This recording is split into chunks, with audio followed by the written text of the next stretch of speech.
एक लड़का पृथ्वी पर लेटा हुआ था और बादशाह की सवारी आ रही थी। तब वजीर ने कहा, बच्चे एक तरफ हट जा, बादशाह की सवारी को आगे जाने दे।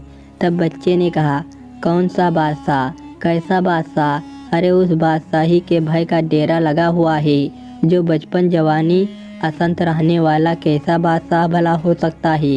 बच्चे ने कहा, बादशाह तो मैं हूँ, वो तो ताश का बादशाह है।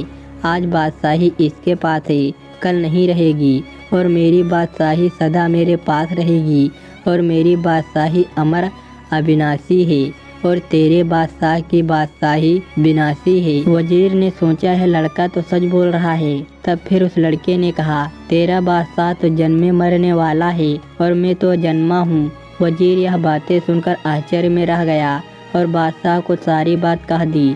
बादशाह स्वयं पालकी से उतरकर उसके पास गया और बादशाह बच्चे से कहने लगा, बच्चे तू कैसा बादशाह है? तेरे पास तो कुछ भी नहीं है और मेरे पास तो सब कुछ है।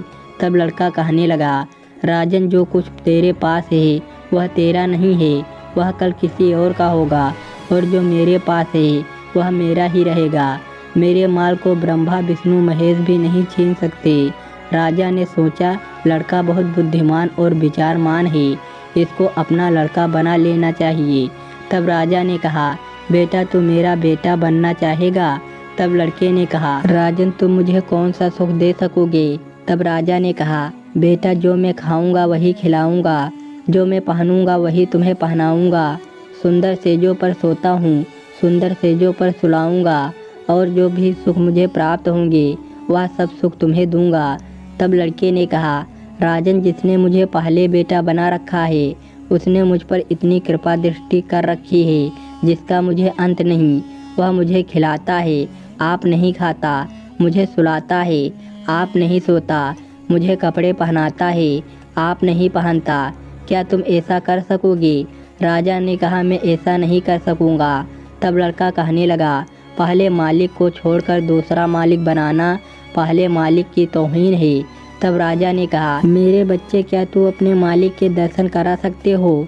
तब बच्चे ने कहा कि मेरा मालिक मेरे अंग अंग हर घड़ी हर पल मेरे पास रहता है। हे राजन देख सकते हो तो देखो, मेरी आँखों में तार झांक रहा है, कानों में बैठा हुआ शब्द सुन रहा है, नाक में बैठा हुआ सूंघ रहा है, वाणी से बोल रहा है, सांस की गाड़ी चला रहा है, शरीर के कपड़े पहन रहा है। आप कुछ नहीं पहनता, वो कुछ नहीं खाता, हमें खिला रहा है, वो नहीं सोता, हमें सुला रहा है। हे राजन प्रत्येक रूप में तेरे सामने है, पर तेरे जैसे अभिमानी राजा उसे प्राप्त नहीं कर सकते।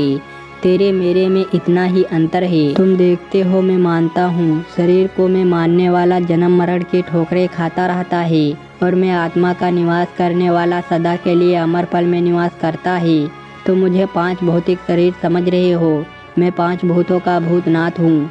जब तक तुम अभिमान का त्याग नहीं करोगे तुम उसको नहीं पा सकोगे। जिस पर उसकी कृपा दृष्टि हो जाती है वह अमंगल से मंगल रूप हो जाता है। जैसे सागर नदियों को अपने में मिलाकर एक रूप ले लेता है, ऐसे वह परमात्मा भी 84 लाख नदियों को अपने में मिला करके एक रूप कर लेता है।